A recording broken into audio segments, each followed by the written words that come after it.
الحمدللہ رب العالمین والصلاة والسلام علی سید المرسلین اما بعد فاعوذ باللہ من الشیطان الرجیم بسم اللہ الرحمن الرحیم ان اللہ لا یستحیی ان یضرب مثلا ما بعودة فما فوقها فأما الذین آمنوا فیعلمون انہ الحق من ربهم وَأَمَّا الَّذِينَ كَفَرُوا فَيَقُولُونَ مَاذَا أَرَادَ اللَّهُ بِهَذَا مَثَلًا يُضِلُّ بِهِ كَثِيرًا وَيَهْدِي بِهِ كَثِيرًا وَمَا يُضِلُّ بِهِ إِلَّا الْفَاسِقِينَ صدق اللہ العظیم۔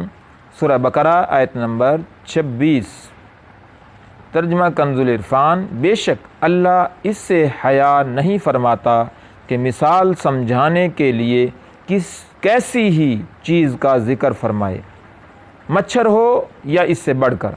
بہرحال ایمان والے تو جانتے ہیں کہ یہ ان کے رب کی طرف سے حق ہے۔ کافر تو وہ کہتے ہیں اس مثال سے اللہ کی مراد کیا ہے؟ اللہ بہت سے لوگوں کو اس کے ذریعے گمراہ کرتا ہے اور بہت سے لوگوں کو ہدایت عطا فرماتا ہے، اور اس کے ذریعے صرف نافرمانوں ہی کو گمراہ کرتا ہے۔ اللہ کی پناہ۔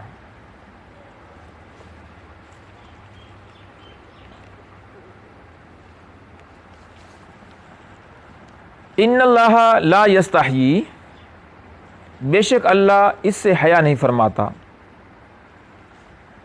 جب اللہ تعالیٰ نے سورہ بقرہ کے دوسرے رکوع میں منافقوں کی دو مثالیں بیان فرمائیں تو منافقوں نے یہ اعتراض کیا کہ اللہ تعالیٰ کی شان اس سے بلند تر ہے کہ ایسی مثالیں بیان فرمائے، اور بعض علماء نے فرمایا کہ جب اللہ تعالیٰ نے کفار کے معبودوں کی کمزوری کو مکڑی کے جالوں وغیرہ کی مثالوں سے بیان فرمایا تو کافروں نے اس پر اعتراض کیا۔ اس کے رد میں یہ آیت نازل ہوئی، یعنی ان اللہ لا یستحیی۔ تفسیر ابن کثیر کے حوالہ سے کچھ عرض کروں۔ سدی اس کی تفسیر میں حضرت ابن عباس، ابن مسعود اور بعض دیگر صحابہ کرام رضی اللہ تعالی عنہم سے نقل فرماتے ہیں کہ اللہ تعالیٰ نے جب منافقین کے لیے دو مثالیں یعنی مثلہم کمثل الذی استوقد نارا اور او کصیب من السماء الآیات یعنی 3 آیتیں بیان فرمائیں تو وہ منافق کہنے لگے اللہ تبارک و تعالیٰ ایسی چھوٹی چھوٹی مثالیں بیان کرنے سے عرفہ و اعلیٰ ہے، تو اللہ تبارک و تعالیٰ نے یہ آیت ہم الخاسرون تک نازل فرما دی۔ حضرت قتادہ سے مروی ہے کہ جب اللہ تعالیٰ نے مکڑی اور مکھی کی مثال دی تو مشرکین کہنے لگے مکڑی اور مکھی جیسی حقیر چیزوں کے بیان کی کیا ضرورت تھی؟ تو اللہ تبارک و تعالیٰ نے یہ آیت کریمہ نازل فرمائی ان اللہ لا یستحیی ان یضرب مثلا۔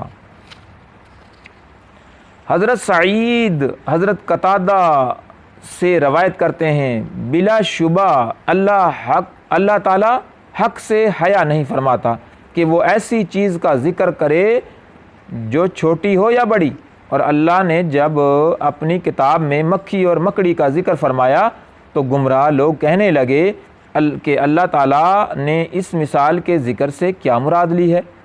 تو اللہ تبارک و تعالیٰ نے یہ آیت کریمہ یعنی ان اللہ لا یستحیی نازل فرمائی۔ چونکہ مثالوں کا بیان حکمت کے مطابق اور مضمون کو دل نشین کرنے والا ہوتا ہے اور ماہرین کلام کا یہ طریقہ ہے، اس لیے مثال بیان کرنے پر اعتراض غلط ہے۔ یضل بہ کثیرا، اللہ بہت سے لوگوں کو اس کے ذریعے گمراہ کرتا ہے۔ آیت مقدسہ کے اس جز سے ان الفاظ سے کافروں کو جواب دیا گیا کہ مثالیں بیان کرنے سے اللہ تعالیٰ کا کیا مقصود ہے، نیز مومنوں اور کافروں کے مقولے اس کی دلیل ہیں۔ کہ قرآنی مثالوں کے ذریعے بہت سے لوگ گمراہ ہوتے ہیں جن کی عقلوں پر جہالت کا غلبہ ہوتا ہے اور جن کی عادت صرف ضد، مقابلہ بازی، انکار اور مخالفت ہوتی ہے، اور کلام کے بالکل معقول، مناسب اور موقع و محل کے مطابق ہونے کے باوجود اس کا انکار کرتے ہیں۔ اور انہی مثالوں کے ذریعے اللہ تعالیٰ بہت سے لوگوں کو ہدایت دے دیتا ہے جو غور و تحقیق کے عادی ہوتے ہیں اور انصاف کے خلاف بات نہیں کہتے، جو جانتے ہیں کہ حکمت یہی ہے کہ عظیم المرتبہ چیز کی مثال کسی قدر و قیمت والی چیز سے اور حقیر چیز کی مثال کسی ادنا شے سے دی جاتی ہے، جیسا کہ آیت نمبر سورہ بقرہ کی 17 میں حق کی مثال نور سے اور باطل کی مثال تاریکی سے دی گئی ہے۔ نزول قرآن کا اصل مقصد تو ہدایت ہے، لیکن چونکہ بہت سے لوگ اپنی کم فہمی کی وجہ سے قرآن کو سن کر گمراہ بھی ہوتے ہیں، لہٰذا اس اعتبار سے فرمایا کہ قرآن کے ذریعے بہت سے لوگ گمراہ ہوتے ہیں۔ آیت مقدسہ میں وما یضل بہ الا الفاسقین، اور وہ اس کے ذریعے صرف نافرمانوں ہی کو گمراہ کرتا ہے۔ تو یہ سبق ہے ہمیں مسلمانوں کے لیے کہ محتاط رہیں۔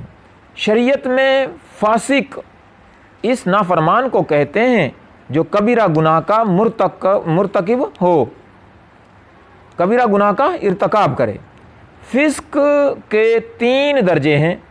ایک تغابی، وہ یہ ہے کہ آدمی اتفاق یا کسی کبیرہ گناہ کا مرتکب ہو جائے، بڑے گناہ کا مرتکب ہو جائے اور اس کو برا ہی جانتا بھی رہے، اسے تغابی بولیں گے۔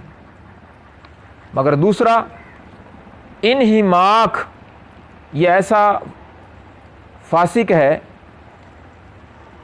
کہ کبیرہ گناہوں کا عادی ہو گیا اور اس سے بچنے کی پرواہ بھی نہیں کرتا۔ اور تیسرا جو فاسق ہے اسے جحود کہا گیا ہے کہ حرام کو اچھا جان کر ارتکاب کرے، اچھا جان کر حرام کو کرے۔ اس درجے والا ایمان سے محروم ہو جاتا ہے، اللہ کی پناہ۔ پہلے 2 درجوں میں، یعنی جو تغابی کا میں نے ذکر کیا کہ اتفاقیہ کبیرہ گناہ ہو جائے اور وہ برا جانتا رہے، اور دوسرا جو کبیرہ گناہوں کا عادی ہو گیا اور پرواہ بھی نہیں کرتا بچنے کی، تو اسے انہماک کا نام دیا گیا۔ مگر یہ دونوں جو درجے والے ہیں، تغابی اور انہماک، یہ جو دونوں فاسق ہیں، جب تک سب سے بڑے کبیرہ،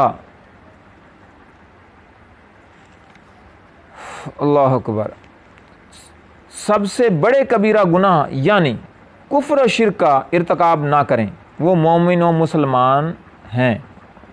پہلے دونوں فاسق، تغابی، انہماک، جب تک یہ سب سے بڑے گناہ کون سا جی؟ کفر و شرک کا ارتکاب، جب تک یہ نہیں کرتے یہ مسلمان اور مومن رہیں گے۔ مگر جو تیسرا جو جحود ہے، جو حرام کو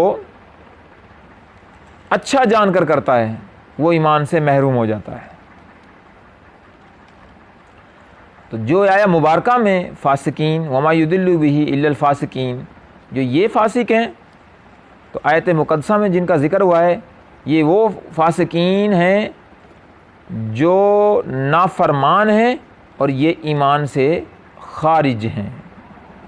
آمین بجاہ خاتم النبیین صلی اللہ تعالیٰ علیہ وآلہ وسلم۔